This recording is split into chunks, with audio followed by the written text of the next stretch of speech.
কারা কারা গাজরের হালুয়া খেতে পছন্দ করেন তাহলে কিন্তু রেসিপিটা দেখতে পারেন।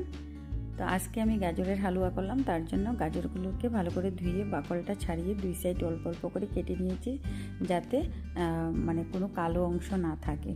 তারপর গাজরটাকে ভালো করে কুড়িয়ে নিলাম। তো দেখুন কি সুন্দর চালের মতো ঝরঝরা হয়েছে দেখতে। তো গাজরটাকে কুড়িয়ে নিয়ে আমি আর সেই কুড়ানোটা দেখালাম না। আর এখন কড়াই বসিয়ে দিলাম, কড়াইতে দিয়ে দিলাম বড় চামচ দিয়ে 1 চামচ ঘি।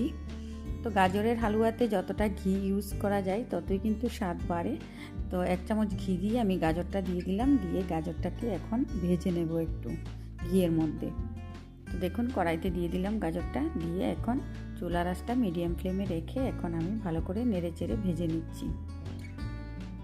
তো গাজরের হালুয়া অনেকে খোয়া ক্ষীর দিয়ে করে থাকেন, আমি কিন্তু ততটা ক্ষীর ইউজ করিনি, আমি দুধের মধ্যে সেদ্ধ করে এটাকে বানাবো। আর ইচ্ছে করলে গাজরটাকে ভেজে তারপর দুধটা ঘন করেও করা যায়, অনেকভাবে করা যায়। আর তার সাথে দিয়ে দিলাম আমি কাজু দিয়ে দিলাম, কাজুটা আমি আলাদা করে ভাজিনি, যেহেতু ঘি দিয়ে ভাজা হচ্ছে গাজরটা, তাই কাজুটা দিয়ে দিলাম।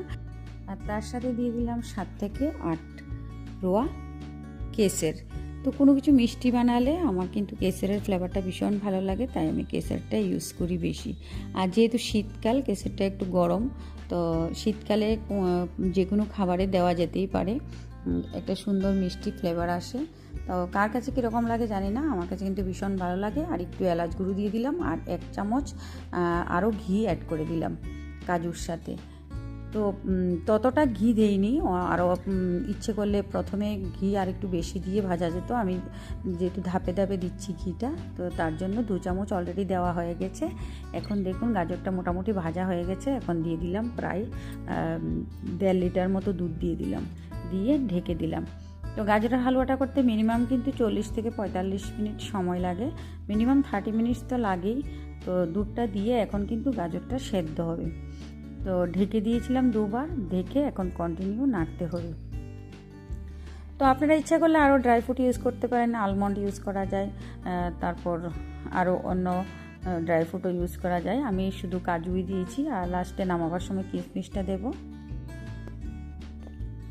দেখুন মোটামুটি হয়ে এসছে, মানে অর্ধেকটা দুধ শুকিয়ে গেছে। এখন দিয়ে দিচ্ছি চিনি 1 বাটি। তো চিনিটা আন্দাজ মতো যে যেরকম মিষ্টি খান সেরকম দিতে পারেন, তো আমি ততটা দিইনি। গাজর এমনিতে একটু মিষ্টি থাকে, আর দুধটা যেহেতু অনেকটা বেশি দিয়েছি, তো দুধটা যখন গাঢ় হবে, দুধটা শুকিয়ে মানে ক্ষীরের মতো হয়ে যাবে, তখন কিন্তু এমনিতেই আর একটু মিষ্টি লাগবে। জন্য ছোটো বাটি দিয়ে 1 বাটি আমি চিনিটা দিলাম, দিয়ে কন্টিনিউ নেড়ে চুলার আঁচটা